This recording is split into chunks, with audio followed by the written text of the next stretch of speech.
As estrelas foram os primeiros corpos celestes que a gente percebeu no nosso Sol porque elas emitem luz. Não tem como não reparar nesses pontos brilhantes. Já os buracos negros estão no outro extremo.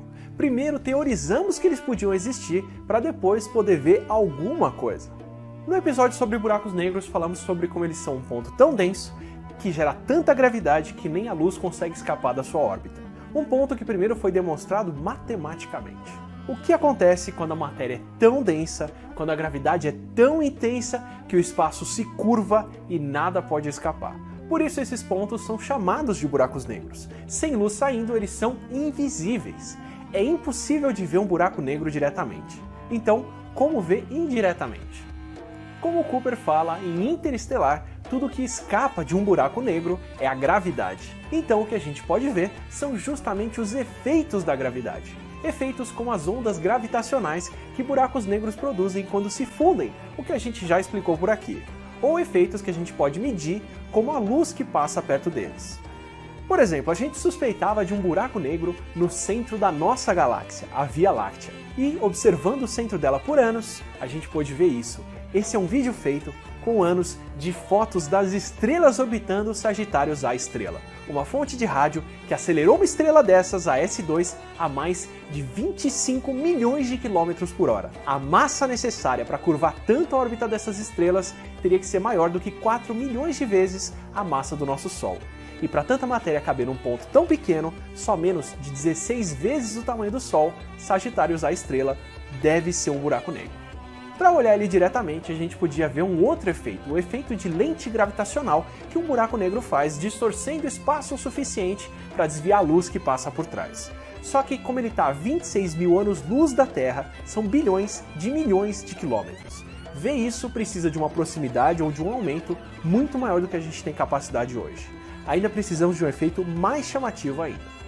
E por sorte, um buraco com a massa de mais de 1 milhão de sóis, ou mais do que isso, faz uma coisa quando engole uma estrela ou uma nuvem gasosa. Ele separa a matéria numa espiral tão rápida que ela se transforma em plasma a bilhões de graus e emite bastante radiação eletromagnética, em especial ondas de rádio, no disco de acreção. Esse disco de acreção é aquele disco brilhante que a gente vê em Interestelar, por cima do qual eles passam quando estão tentando voltar para o sistema solar usando a gravidade do Gargantua. O motivo para a gente ver um disco daquele jeito é o efeito de lente gravitacional que o Veritasium explica muito bem. Mesmo assim, ver o disco de acreção de Sagitários A estrela da Terra seria o equivalente a ler um jornal em Manaus olhando de São Paulo, o que precisaria de um telescópio do tamanho da Terra capaz de captar ondas de rádio. E foi exatamente o que a gente fez. Montamos o telescópio do Horizonte de Eventos juntando telescópios de 8 cantos ao redor do mundo. Na Antártida, no Chile, na Espanha, no México, nos Estados Unidos e no Havaí, lá no Mauna Kea e até na Groenlândia. E apontamos esses radiotelescópios para 2 buracos negros, o Sagitários A estrela no centro da Via Láctea e o buraco supermassivo no centro da galáxia M87. A M87 está bem mais longe, a 55 milhões de anos-luz daqui, mas o buraco negro dela tem uma massa de 6,5 bilhões de sóis. Tão grande que a gente vê ele com um tamanho parecido com o de Sagitários A estrela daqui. Com uma diferença, o buraco da M87 é muito mais ativo do que o nosso e está constantemente engolindo estrelas, o que aumenta bastante a chance de pegar ele com a mão na massa, ou melhor, no disco de acreção. O problema é que esses radioobservatórios não foram feitos para trabalhar juntos, muito menos com a Terra girando. Cada um deles está num canto do planeta, se mexendo de uma forma diferente, como se cada canto do sensor de uma câmera estivesse vibrando de um jeito. E a observação levou 5 noites para ser feita. Juntar a informação de todos eles depende de muita sincronia. Sincronia feita à base de relógios atômicos ultra precisos e código. Muito código para analisar os 5 petabytes de dados gerados pelas observações que tiveram que ser carregados em discos na mão, com código escrito por cientistas da computação como a Kate Bowman, que contou em abril de 2017 como ela estava programando um algoritmo para usar os dados que tinham acabado de ser gerados por astrônomos do mundo todo para reconstruir as ondas de rádio como a luz na imagem mais provável do que seria um buraco negro. O código, inclusive, está disponível no GitHub. Código e dados que geraram a imagem que a gente viu em abril de 2019 do disco de acreção do buraco negro de M87 girando no sentido contrário, refletido por cima e por baixo dele. A sombra no meio é o horizonte de eventos por onde a luz não consegue escapar e se estende um pouco mais do que isso porque qualquer coisa mais perto é sugada sem tempo de emitir luz.